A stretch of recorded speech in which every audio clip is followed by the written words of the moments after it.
Today we're at Tattoo Tony's Under My Skin Tattoos in Atlantic Highlands. Tony's been published in multiple magazines and publications throughout the years. Tony's a Jersey Shore tattoo veteran, musician, artist, silkscreener, and that's just a few of the things to start. We're about to learn how tattoos, rock stars, autism, and professional wrestling converge all under one roof here at Tattoo Tony's Under My Skin Tattoos. Now let's get in. Hey Tony, thanks for doing this for me today, man. I appreciate it. Let's jump right into it. Tony, how long have you been tattooing for? I started tattooing professionally in 1985. What about your apprenticeship? Where did you serve your apprenticeship at? I apprenticed under a gentleman named Gene Bernardo in Asbury Park, New Jersey. So let's talk about your apprenticeship real quick. How long did your apprenticeship take? My apprenticeship, it's not like these apprenticeships nowadays. I mean, back in the day, I think it took about a good year, honestly. But I mean, it was blood, sweat, and tears. You know, I got my ass beat. I was the bitch of the shop. I scrubbed the floors. I was the gopher. I was told, Tony, go get beer. Tony, go get drugs. Tony, go get... I had to listen to what I was told. Where nowadays, it's a lot different. Now, is it a lot different because of the people that are applying for apprenticeships, or is it just the mentality's changed? The mentality's definitely changed. I mean, not knocking any of the younger artists, because there's some amazing artists out there, but it's the self-entitlement. You know, people do a decent tattoo and they think that they know it all. I mean, I'm 38 years in this, and I'm still, every time I pick up that machine, I'm still learning. So Tony, let's talk about your style. Do you have a particular style tattoo that you're... So I don't really hold myself to. I love doing black and gray work. That's what I really love doing. But I mean, I can do pretty much anything that's thrown at me. The way I was raised back in the day, there was no styles. You know, you walked into a tattoo shop, you were getting tattooed. There wasn't somebody saying, I only do this style. If you only did that style, you wouldn't have a job back then, honestly. You did whatever came through the door. And to this day, I don't really hold myself to one particular thing. There's some things I'm better at than others, but I genuinely love just tattooing. I don't care if I'm doing a name or if I'm doing a whole back piece.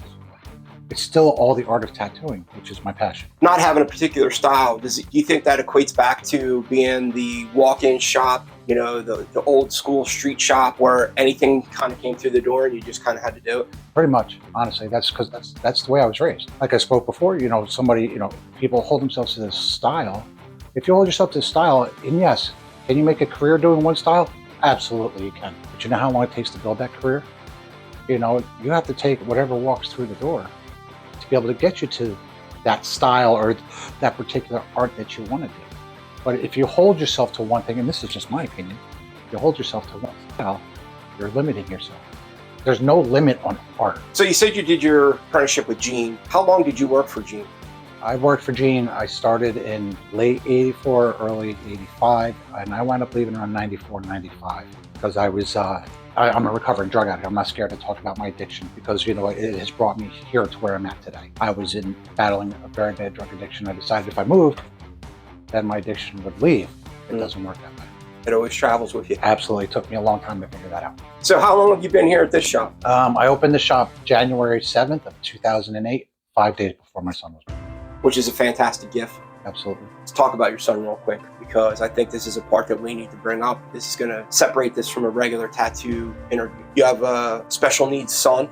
Yep. It's got autism. I do. You do a Autism Benefit. Let's talk a little bit about that. So I do, originally my event started off as tattooing for autism 12 or 13 years ago. And the event, the first year was a train wreck. You know, just like anything else, you got to learn and pick up the pieces. I mean, it rained. Everything that could go wrong went wrong that first year, but I stuck with it. Second year, we started the event. I had 150 motorcycles pull up outside my shop. I had all these people. I set up vendors and stage and all this other. It was fantastic. Nowadays, we do it up the street because it has grown so big. I mean, we have, this year, I think we have 8 bands, 4 acoustic bands. We have 50 some vendors. We have professional wrestling. My family comes and puts on a wrestling show for us. I mean, it's really a family oriented event. To this day, I have a nonprofit foundation called the Under My Skin for Life Foundation. We have raised over $100,000 for autism in the last 12, 13 years. Wow, that's incredible. So you have an event coming up soon. Yes. But let's plug it. Okay, so our event this year is September 23rd, post 2179. The address is 1 Veterans Way, Port Monmouth, New Jersey. We have WXW Wrestling, which is my family. We have, I can't remember all the bands. We have 8 bands, 4 acoustics. It's a great day. It starts at 11 o'clock and goes till 6 o'clock. Come out and enjoy it. I mean, you can look it up online, look up Arts for Autism. That's the name of the Okay. So you touched briefly about your family while you were talking about the event. And I know this is going to come up or people are going to wonder. So let's get into it. What is your background? So I'm Puerto Rican. I'm also part Samoan. I'm adopted into a Samoan family about 25 years ago, which they actually are a big influence and a big part of my life. They've shown me what true family values are about, because I'm a kid from the streets of Asbury Park. I've been on my own since I was 14. My Samoan family has treated me just like that, like family. Right, blood relatives. Yes. And that's a big part of their community, Yes. right? Yes. Families is families 100%. Absolutely. I don't know much about your family, but for me personally, being a Steelers fan and seeing the Samoan guys that come and play for the Steelers, and I know they talk a lot about that, a lot about being a big part of their lives. That's awesome. Yeah, it's all, the Samoan family, it's all about family values. Right. I'm very blessed to have that in my life. So you talked about wrestling and you have family that's involved with it, but you're also into the band thing. Oh, yeah. Let's get a little bit into that. You and I spoke briefly before, and you talked about touring with bands. You don't have to name drop if you don't want to. I don't care. I mean, anybody that knows my story knows a lot of that background. 14 years of my life, I worked for a gentleman named Brett Michaels. At the time in my life when I first met up with Brett, I was in a bad way. I was in the midst of my addiction, and Brett stepped in when I needed somebody to help me. And he took me on the road. He taught me a lot on how to be a businessman, and most importantly, how to love myself. Which I'm very grateful every day, because he actually pushed me to opening my eyes, let's say, and showing me how to be a businessman, really. And look at what I've done in the last 15 years here alone. Amazing shop, man. Thank you. You brought it up. You just touched on it again. How long have you been? I've been clean since 2004. 2004 was the first time I went out with Brett, and he showed me how to live, honestly. Right on. And most of the people know me, or that know of me, know that I'm same. So I'm almost 10 years. I mean, Congrats, December, man. Hopefully I make it, but December I'll have 10 years. And Congrats. I tell you what, your story, other people's stories that I've heard, it just proves what the benefit is. Absolutely. You have this mentality when you're going through it of, how am I going to have fun? How am I going to do this? How am I going to do that? And, after you get over the first little bit of hurdles, you start to realize, man, my life's actually better. Absolutely. It's amazing when you have a clear head. And the pluses definitely outweigh the negatives. Absolutely. For sure. Absolutely. But congrats, man. You too, congrats. Thank you. To have it, to get your stuff together and, open this beautiful shop and have a booming business, it's just, a testament, basically. And, maybe somebody out there listening right now might need to hear that. So that's awesome. Absolutely. This is the first time I've actually brought that into this tattoo thing. And it's cool how it just happens naturally sometimes. You'll really be amazed how many people are in recovery. Yeah. And how many people have a story, and how many people with their stories can help that one person. If you help just one person, you've done a lot. It's not about hundreds or thousands, it's one person. Giving it back. Absolutely. So you just talked about, working with Brett, tattooing Brett. So obviously we already know some of this. How many other famous people?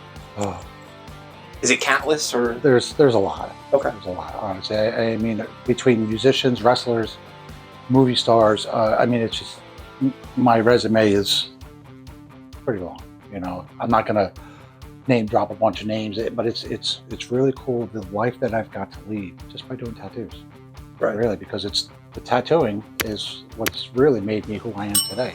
The Tattoo Tony name, granted there was another Tattoo Tony, and it's Tony Cambria and his son, which I have a lot of respect for them. They were around, Tony the old man was part of, was from the Bowery. Back in the day with Stan and all them guys, they're a true legend. The Tattoo Tony name has been in the business for a long time. And I'm not saying I'm the only Tattoo Tony, because there's others. Yeah. There's a gentleman in LA, an absolutely amazing cholo style artist, killer. What I mean? We spoke one time about the Tattoo Tony and we got the mutual respect. You know what I'm saying? Right on. But I've truly made a living doing what I genuinely love. Do you think you would have ever imagined in a million years running and gunning on the streets of Asbury Park that you'd be here today? And I'll tell you honestly, from where I came from to where I'm at, is a true miracle, honestly, because back then I would have never thought that I'd be where I'm at today. So we've already kind of touched on this a little bit, but I want to get into a little bit more detail. How do you feel like the industry's changed? And I know it's been a lot since '85, but give me some of maybe the pluses or the minuses, the negatives and the positives. Some of the pluses, the artwork nowadays is amazing. I mean, honestly, a lot of the stuff that I see out there, I look at it and I'm like, how the fuck did they do that? From where I started from, because when I started, we're doing cartoon characters, roses, and a tribal band, you know what I mean? Or the typical tramp stamp back in the 80s and 90s to where now, I mean, the artwork is just, I don't know if they're smoking good weed or if they're drinking some funny water or whatever they're doing, but it's absolutely phenomenal. I mean, some of the drawbacks is the mentality, the attitude, the accessibility to things. Like when I started, there wasn't 500 tattoo supply companies. There wasn't Amazon. There was, you know what I mean? Like nowadays, you go on your phone, you can go on Walmart.com and get a tattoo machine. You know what I mean? Back when I grew up, there was Spalding and Rogers, National Tattoo Supply, or you went to like Ernie Carafa, who had Tattoo City, and you would buy needles or machines or tubes. But Ernie wouldn't just deal with you or anybody. You know what I mean? You had to have that, the common respect of the art. Where nowadays, everybody and their mother's brother can buy a tattoo machine. They can start tattooing at home. They do a decent tattoo and they think that they're the best. And you know what? I don't claim to be the best. I have tons of awards. I have tons of magazines. I've made a career. I don't claim to be the best. I'm an okay artist, but I bought a building doing tattoos, so I did something right somewhere along the way. Right. Nowadays, it's different. It's different than when I started. When you were a kid, did you draw a lot? Were you artistic? I did. So my aunt will tell you, when I was young, I don't have much of an education. I dropped out of school in 6th grade. I was living on the streets by the time I was 13. My aunt would say when I was young, I'd be the kid sitting in the corner with a pencil and a piece of paper.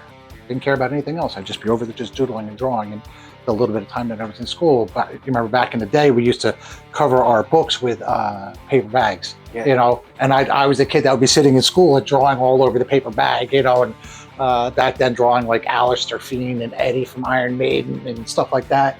I mean, that was my thing, painting and doing stuff like that. Little did I know that one day I'd be tattooing. So you were just talking about painting and stuff like that. Now, I know that you have other artistic avenues that you are part of now. You do shirts, embroidering, leather work, record bands. I mean, you're like the Renaissance man. Do you still do any type of painting or anything like that? I do. Actually, there's an airbrush booth in this room here. Is there? Yeah, every once in a while, I got to be in the mood to do it. I mean, I'm 50 years old now. Tattooing kicks my ass anymore. I'm ate up with arthritis and tendonitis. I've got problems with my back and legs, and the 38 years of sitting in a chair has kicked my ass. But when the mood strikes me, I'll be in there cleaning everything up. I'll be painting. I'll paint for a couple days, and I'll forget about it. And then I'll go back to it. I have to really do. As far as your like T-shirt or embroidery stuff, I mean, is that a big part of your business, or is that just something you like to do? And honestly, I enjoy doing it. I love the digital aspect of it. I'm a geek. I love when you walk back in my recording studio, everything's digital. I love the techie stuff. It's a big part of my business. It's basically, essentially, I'm running 3 jobs and being a dad. Yeah. But it's art. It's all art. At the end of the day, it's all art related. There was a tattoo artist that I interviewed. He basically said that you guys are just not those type of people to stay idle. You're always doing art. Oh yeah. It's absolutely. Whether you're drawing or painting or designing T-shirts, tattooing, drawing flash. Yeah. I mean, it's just one of those things where somebody that's not an artist like myself. Right. I'm just somebody that enjoys the art of tattooing and being around tattoo artists and being friends with tattoo artists. It doesn't compute to me, right. And it's like a different layer of your brain. I'll tell you what, I'm up at 5:30 every day. I live upstairs. I'm down here by 7 o'clock every morning. I'm in the back, I'm doing embroidery, T-shirts, whatever I'm doing early in the morning. I start tattooing at 10 o'clock. I book 10 o'clock, 3 o'clock, and 7 o'clock every day tattoos, and on top of that, I'm tattooing. I'll be doing embroidery. I'll go in the back. I'll play bass. I'll record something, and then come back to the next appointment. Then take care of my son. Like I'm always. How are you not burnt out, man? You know when I'll be burnt out? When the man upstairs calls me, that's when I'll be burnt out. So real quick before I forget, do you have an Instagram page? I do. I have a couple actually. I've got Under My Skin TAT2, which is my personal. Then I have Under My Skin Tattoo Shop. Under My Skin Tattoo Studio. My embroidery business is Papo Sticker Company, PAPO Sticker Company. Or you can just Google Tattoo Tony. You'll find out all kinds of stuff about it. So what do you still enjoy about tattooing? Being an artist, honestly. My job is, I don't do the same thing every day. It's like, I'm not going to, let's say, McDonald's and making burgers and fries every day. Every day I'm creating something, and I'm creating a memory. You know, a lot of stuff I do, memorials, stuff like that. I'm creating a piece of art that you're leaving with. It's not a print, it's not something you're gonna buy off Amazon. It's something that I'm creating. That's what I genuinely love about the art of tattooing. So I feel like there's gonna be people that are gonna ask this. How long have you had the tattoo on your face? I started that in 2004. So I started coming through my recovery and learning more about the Samoan family. When a boy becomes a man in Samoan culture, going back hundreds of years ago, they would typically go through a rite of passage and they would get their face tattooed. And what would happen is, I'll tell you a funny story. So originally I wound up getting the moku, which I loved. I was like, that's all I wanted. I just wanted the moku. I didn't want to go crazy. So I get it done. I go to my pops and I said, Pops, I said, look what I did. My pops looked at me and says, oh, son, it's beautiful. What was the only problem? Yeah. Only women get their chin done, son. I said, are you kidding me? So hence I wound up doing half my face. Yeah. But traditionally, when a boy became a man, they would get their face tattooed. Back on the island, it wasn't so clean. Tattooing, a lot of dirty, so your body would fight an infection. My infection was my drug addiction. As I started to come out of my drug addiction, I started to follow the family culture a little bit more. But it also reminds me that there's Tattoo Tony one side, but there's also Anthony Rodriguez. And I'm still kind of trying to figure that part of me out, even, 50 years old, and I know who Tattoo Tony, the business guy, is. Yeah. I know who Anthony Rodriguez, the father, is. Still trying to kind of figure out Anthony Rodriguez, the person. One more thing I wanted to ask you about was the sign out front. I asked you about that when I came in today. You want to talk about that? Absolutely, I'd love to. So when I started working at Jeans in Asbury, one of the big things, and a lot of people know it, you drive down Main Street in Asbury Park, and all you see is this huge tattoo sign on the second story of the building. So I grew up under that sign. 3 or 4 years ago, I designed this shirt, and I had Jeans logo, I had the tattoo sign, and I had the bar that was on the corner called the Clover Cup. So it kind of looks like a heart with the sign. And a friend of mine calls me and says, hey, that's actually my buddy George Morales. He owns First Class Tattoos in Long Branch. Great guy. He calls me and says, hey man, he goes, you want that sign? I'm like, what are you talking about? He goes, I got the sign in my backyard. I'm like, get out of here. I went down, I bought the sign from him. So then I proceeded to fight the city to put the sign up. A couple dollars later, a couple headaches here and there, I proudly have Gene's sign on my building. Back up, lit up like it's brand new. You can't miss it. Going down the road, see the sign. And what's really cool about it is I grew up tattooing under that sign, and I'm going to die under that sign. Full circle, man. Yes, sir. Is there anything I didn't ask about today that you feel like maybe you need to bring up or want to bring up? You know what? One thing nowadays with people in tattooing, like I touched on earlier, people can buy stuff off Amazon, Walmart, whatever. And I see it all the time, even in my business. People go off reviews, off Google reviews. Do your research into your artist. Don't just go off a Google review. Don't just go off of, like I see it on Facebook or Instagram. Can you recommend an artist? It's great that you can recommend an artist, but do your research. Don't just go to your buddy who's tattooing for $50 around the corner, and don't go to the guy who's charging $250 down the road. Do the research of who you want to tattoo you, how you want your stuff done. And when it comes to a tattoo, don't cheap out. You know what I mean? If you want something good, you're gonna pay for it. You know what I mean? Just do your research and don't be scared to spend some money on something good, because it's gonna be on you for the rest of your life. What advice would you give to somebody that's coming into the business? Nowadays, it's tough. I'm not gonna lie. I'm not gonna say I struggle. I'm blessed. I work every day, 3 tattoos a day, every single day. Well, 6 days a week. But the business is tough. It's a cutthroat business. You know, you're going to have somebody tattooing next door to you who's cutting your throat trying to make money. If you truly want to do it, go all in. There's no part-time and there's no, oh, I'm only going to work 4 hours a day, or, you know what I mean? Dedicate yourself to it. If you truly want it, you'll do anything you want. It's tough. It really is.